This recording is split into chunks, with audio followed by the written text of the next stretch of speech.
So today is day one of talking about how to find one particular solution to a non-homogeneous ODE.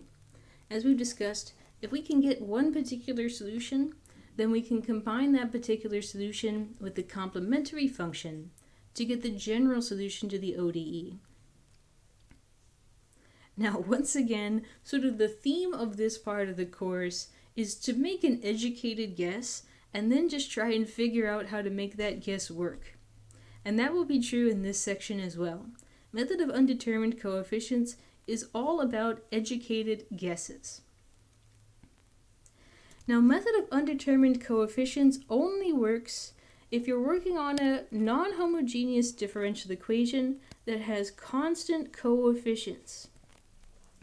So if you're using this method, the first thing that you need to make sure is that all of your y's and all of your y derivatives are being multiplied by just numbers. That's the only situation where you can use this method. Okay, having established that, let's describe the method. The idea is to look at the function f of x on the right side of your non-homogeneous ODE and to look at the format of that function. Check and see, is it a polynomial? Is it cosine or sine? Or is it exponential? And then to guess a particular solution that's very similar to the function on the right side in its format. If the function on the right side is a polynomial of degree n, you guess a particular solution which is a polynomial of degree n. If the function on the right side is cosine or sine, you guess that y sub p is a trig function of the same period. If the function on the right side is exponential with an exponent of k times x, then you guess that your y is an exponential, still e to the k times x, just potentially multiplied by some unknown constant. Let me demonstrate the method in several examples. Let's find one particular solution to the non-homogeneous ODE y double prime minus 3y prime minus 4y equals sine of x. So I'm going to focus my attention on this function on the far right side, which is sine of x. Now sine of x is a trig function, so I'm going to guess a particular solution of the format a times cosine of x plus b times sine of x. You cannot guess just sine or just cosine. It just doesn't work out in that situation. In order to make this method work, you need to guess a particular solution that contains both sine and cosine. Now, we're going to try and see if we can figure out values of a and b that will make this y sub p a solution to the equation that we were given. So if I take the first derivative, I get negative a sine x plus b cos x. And if I take the second derivative, I get negative a cos x minus b sine x. So now let's go ahead and plug that information into our differential equation. Y double prime becomes negative a cos x minus b sine x. Then we have negative 3 times y single prime, negative a sine x plus b cos x. Minus 4y becomes minus 4a cos x plus b sine x. And my desire is for all that to be equal to sine x.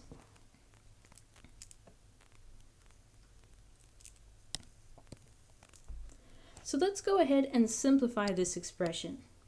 And I'm going to organize it according to which terms contain cosine and which terms contain sine. So I have a term containing cosine negative a cos x.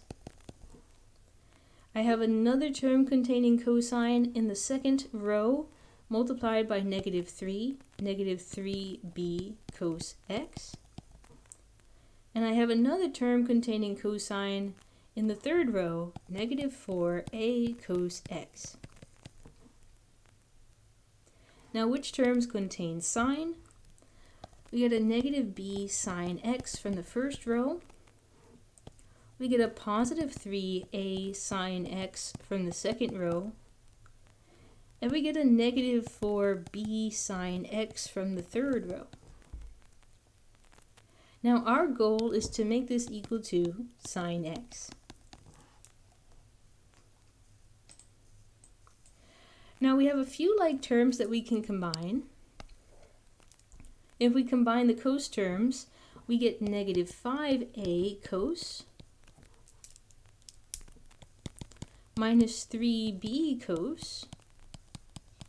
And if we combine the sine terms, we get negative 5b sine plus 3a sine.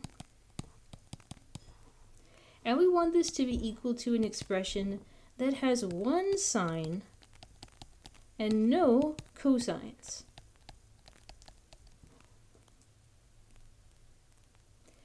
Now in order to do that, I'm going to look at these coefficients of sine and cosine.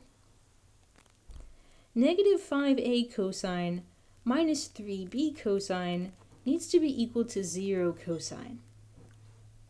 So if I just look at the coefficients, I'm saying that I need negative 5a minus 3b to be equal to 0. And if I just look at the signs, I need negative 5b plus 3a to be equal to positive 1.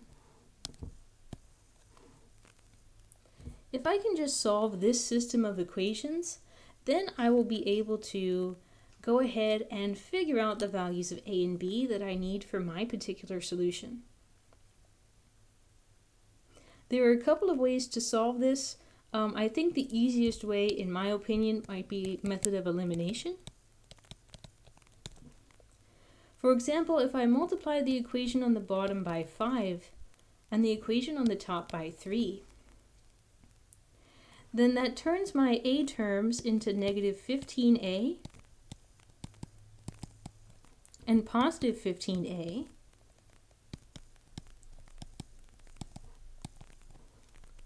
which means that I can then add these two equations together, and I get negative 34b is equal to 5, so b is equal to 5 over 34 negative. Now, if I plug that into either one of the original equations that I was given, maybe I'll just pick the first one at random, then I'm saying that negative 5a minus 3 times negative 5 over 34 is equal to 0. So negative 5a is equal to 15 over 34,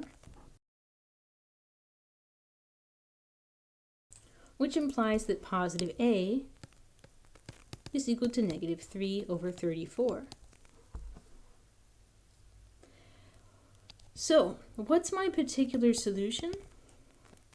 The particular solution has the format, all the way up here, a cosine x plus b sine x. And we found out that this solution will be valid as long as a is equal to negative 3 over 34 cosine, and as long as b is equal to negative 5 over 34 sine. Oh, whoops, slight sign error here. This should be a negative, therefore this should be a positive. So as you might begin to feel, these questions are kind of long and algebraically perilous. The idea is to start by guessing a particular solution whose format is similar to the function that you have on the far right side. Now this guess is going to have undetermined coefficients in it, in our case a and b. So plug your guess into the differential equation and try and use algebra to determine the values of a and b that would be needed to make this an actual solution. Let me show you again in the next example. So find a particular solution to this differential equation equals e to the 2x. So my f of x has the form of an exponential function e to the 2x. I'm looking at the part of the table which says, what if your function has the form e to the number times x? The table suggests that I guess a y sub p that is of the form constant e to the same number times x. So that's what I'm going to do. I'm going to guess that y sub p is equal to some constant e to the same number, the same 2 times x. So that means that the first derivative would be 2c e to the 2x, and the second derivative would be 4c e to the 2x. So let's plug that information into my differential equation and see if I can determine the value of c that I would need in order to make my guess actually equal to a solution. So here's y double prime times negative 3y single prime, negative 4y with no primes. I need that to be equal to e to the 2x. So if I simplify that, I get 4c e to the 2x minus 6c e to the 2x minus 4c e to the 2x. And if I divide out e to the 2x, this becomes 4c minus 6c minus 4c equals 1, or c equals negative 1/6.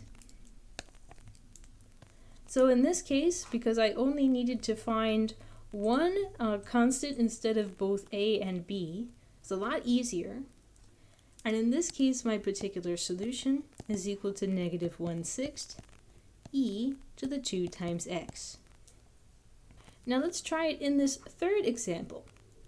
Let's find a particular solution to y double prime minus 3y prime minus 4y equals x squared. So in this case, the function on the far right side is a function of the form f of x is a polynomial of degree 2.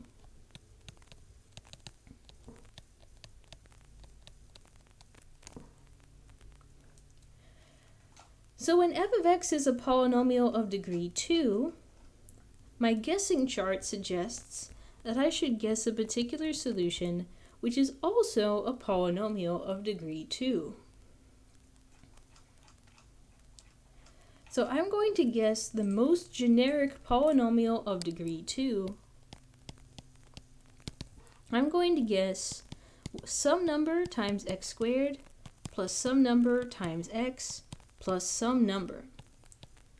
The most generic polynomial of degree 2.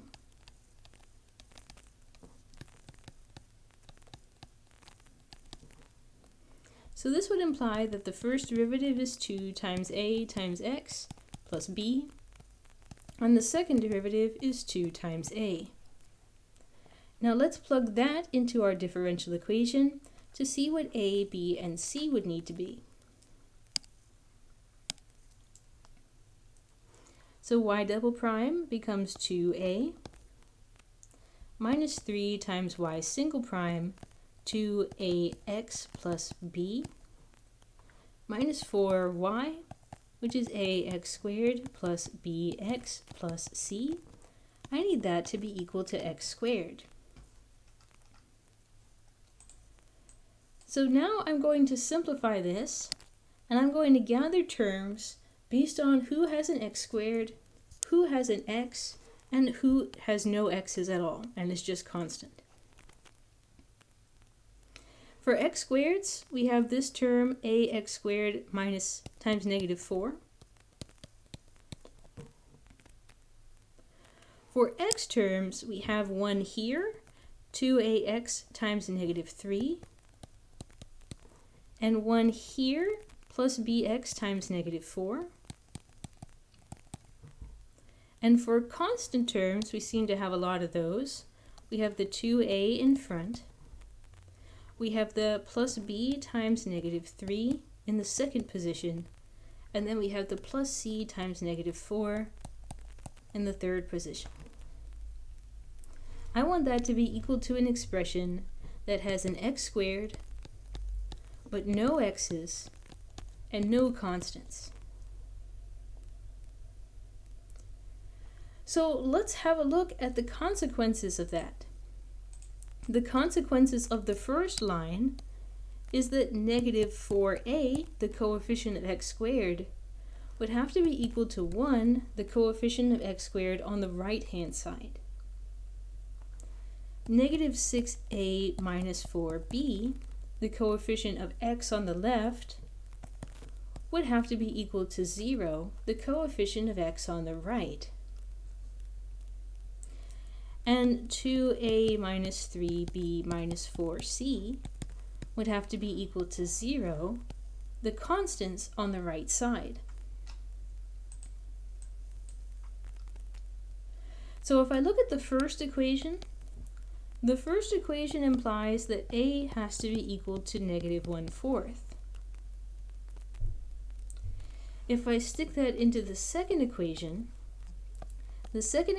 now implies that negative 6 times a minus 4b is equal to 0, which means, after simplification, that 3 over 2 minus 4b must be equal to 0. So 3 over 2 equals 4b, and therefore b must be equal to 3 over 8. So let's shove that data into equation number 3 to figure out what c must be equal to. If I put that information into equation number 3, 2 times a becomes 2 times negative 1/4. Minus 3 times b becomes minus 3 times 3 over 8. Minus 4c, that needs to be equal to 0. So when we solve that for c,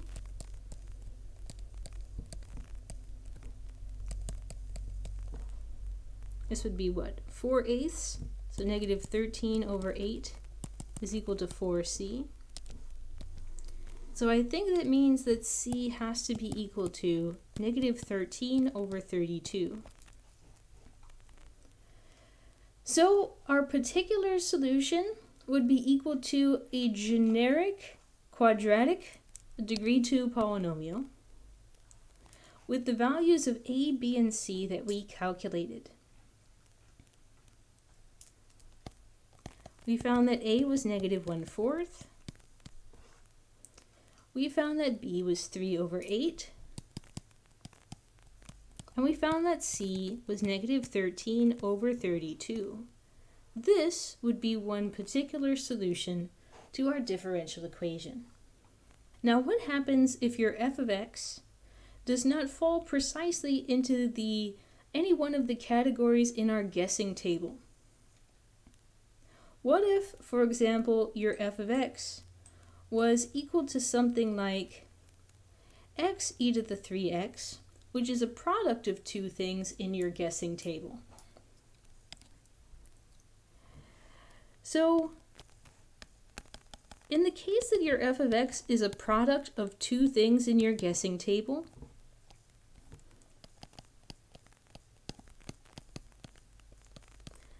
a degree 1 polynomial multiplied by an exponential, you can make your guess a product of the corresponding guesses. So in this case, I would make a guess where I had a linear function, a generic linear function, number times x plus number, multiplied by a generic exponential function. Then you can just refresh a times c and b times c into a new unknown constant. And so my guess would have the form number times a e to the 3x plus number times e to the 3x. I would guess a solution of this format. I'm not going to go through the process of actually calculating a and b in this case. It's going to take a long time, and the algebra is much the same as it was in the previous 3 examples. So likewise, if my f of x is a sum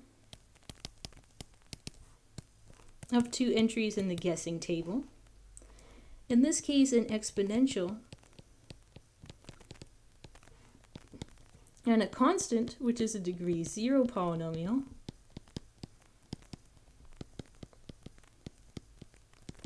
I would also make my guess a sum, a guess of a degree 0 polynomial, just a constant, and some number times an exponential, ce to the x. That would be my guess of a particular solution in this case. But yes, it really is just sort of educated guessing based on the entries in the guessing table, and then plugging that into the ODE once again to try and figure out the values of the unknown coefficients that would be needed to make the guess work. That's a really common theme throughout this entire chapter. This concludes today's material.